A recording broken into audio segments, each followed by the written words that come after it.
Direction میں. اس کو چلانا کوئی ایسا آسان کام نہیں ہے. اٹ از ناٹ لائک یہ یورپ کی ڈیولپڈ کنٹریز اسکاٹ لینڈ ہے, یو کے ہی, یہ نہیں ہے. یہ لوگ دیکھیں پاکستان میں الٹریسی ہے, پاورٹی ہے, پھر سیکٹیرین ڈیوائڈڈ ہے, ایتھنک ڈویژنس ہیں, اتنی زیادہ ہماری ڈویژن اور پولز ہیں. تو اس میں ریل ادھر اس میں گورننس کی قابلیت چاہیے. تو انفارچونیٹلی وہ قابلیت, اور پولیٹیکل پارٹیز کون ہے, پی ایم ایل این ہے, پیپلز پارٹی ہے, دو دفعہ تو ٹرائی ہوئے ہیں 90s میں, 11 سال میں دونوں دو دفعہ ٹرائی ہوئے ہیں. اور الٹیمیٹلی ہماری حالت 99 میں کیا تھی, یہ انہوں نے تو کی تھی پہلے, اب دو دفعہ ہو گئے, اب تیسری دفعہ کر لیں گی اور بیڑا گرک کر لیں پاکستان کا. تو یہ تو اچھا نہیں ہوا. اور اسی لیے میں نے کہا تھا میری اپنی تقریر میں, میں نے کہا تھا پاکستان کا خدا ہی عابد ہے, اور وہ دیکھ لیں آپ کیا ہوا ہے. مینیج نہیں کر سکے, لیکن ایک لحاظ سے اچھا ہوا from my point of view. سے اب with main I look back کہ اس وقت مجھے سب کہتے تھے یہ ڈکٹیٹر ہیں یونیفارم میں. گو میں ڈکٹیٹر نہیں تھا, مطلب ڈکٹیٹر انفارچونیٹلی مس انڈرسٹینڈنگ ہے. جو وردی پہنا ہوا ہے دیکھ کر کپڑوں سے کوئی ڈکٹیٹر نہیں بنتا ہے. آپ سوٹ میں ہیں, میں وردی میں ہوں, تو میں ڈکٹیٹر ہوں, آپ ڈیموکریٹک ہیں. ہو سکتا ہے مائنڈ سیٹ ہے, مائنڈ سیٹ ہے. سوٹ والا زیادہ شاید ڈکٹیٹر ہوگا اور وردی والا شاید ڈکٹیٹر نہ ہو, مائنڈ سیٹ ہے. تو اس میں اب میں سول ڈریس میں آ رہا ہوں, انہی کے میدان میں کھیلتے ہیں. تو اس لیے میرے خیال میں میرے پوائنٹ آف ویو سے وہ جو ایک وہ کہتے ہیں نا ایک وائبلٹی, میری کریڈیبلٹی زیادہ بہتر ہو گئی ہے. اس وقت شاید نہیں تھی اتنی, اب زیادہ ہوگی. آل پاکستان مسلم لیگ آپ نے لانچ کی ہے اور کامیابی کے ساتھ آپ بڑھ رہے ہیں. تو اس وقت تمام جتنی بھی مسلم لیگز ہیں وہ اکٹھی ہو رہی ہیں, اور اس میں پچھلے دنوں جمالی صاحب جو ہیں وہ جا کر نون لیگ کے لیڈروں کو بھی ملے ہیں. تو کیا یہ بھی ایک الحاق ہونے کے کچھ چانسز ہیں؟ دیکھیں مسلم لیگ کو میں بہت جانتا ہوں, کوئی کٹھی نہیں ہوں گی.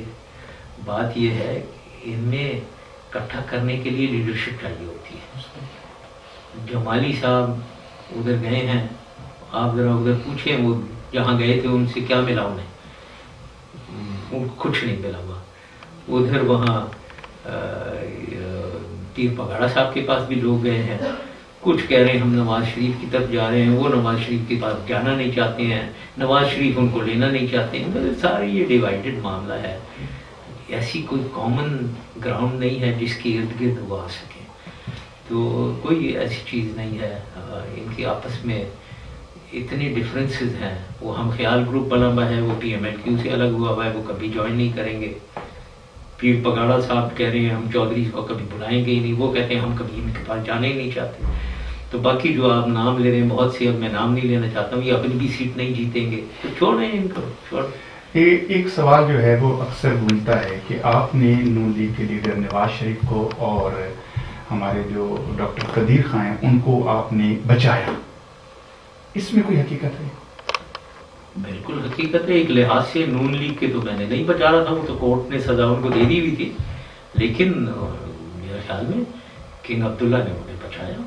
انہوں نے مجھے کہا کہ ان کو چھوڑ دیں اتنا اور یہاں آ جائیں. وہ 10 سال کے لیے وہ ان کے ترلے کر رہے تھے, ٹیلیفون میں بات کر رہے ہوں یا کسی کے تھرو.